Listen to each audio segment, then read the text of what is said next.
Hello. Welcome to 90 Church. I am your host, Zach, and if you like seeing these, I've got some great news for you. You can find the entire catalog on our YouTube and our Facebook, and if you subscribe and follow on these accounts, you'll be updated whenever we put out a new one. We're in a series called God Is, where we're using the lens of Psalm 103. We explore the attributes of God and why He is worthy of our praise.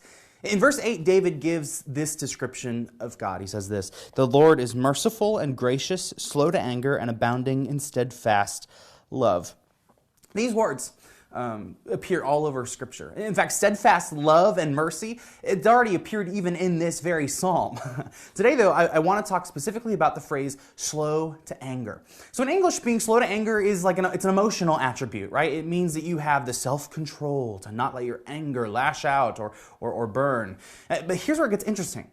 In Hebrew, it's not like that. It's actually an idiom. And what's cool about idioms is that they express emotional realities using physical realities, right? Imagine after boldly sticking your feet out of the covers on a chilly winter morning, losing your nerve and retreating back to the warmth of the blanket. You got cold feet. And so the idiom is born. It illustrates the point so well. Well, in Hebrew, this phrase, slow to anger, is erech apayim. And erech means long, and apaim means nose. And almost every time you see this phrase, slow to anger, in the Old Testament, it's actually saying God is long-nosed. Now, forget Pinocchio for a second. This has nothing to do with lying or deceit. Rather, I want you to think back to your Sunday or Saturday morning cartoons. Remember when a character would get mad and this red heat level would rise from their chin to all the way fill their faces all the way up to the forehead, and sometimes it would be accented with like a puff of steam, and like you'd hear the water boiling. This is the image the Hebrew speakers were working with.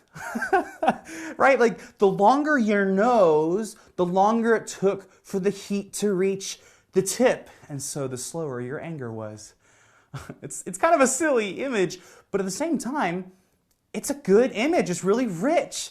God is slow to anger not just because He chooses to be, but because it is an integral part of who He is. Just as I could not wake up one morning with a randomly differently shaped nose, so God is and will always be slow to anger.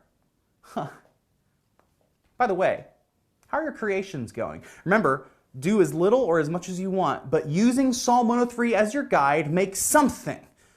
I look forward to seeing how you integrate long noses into it. I'll see you next time.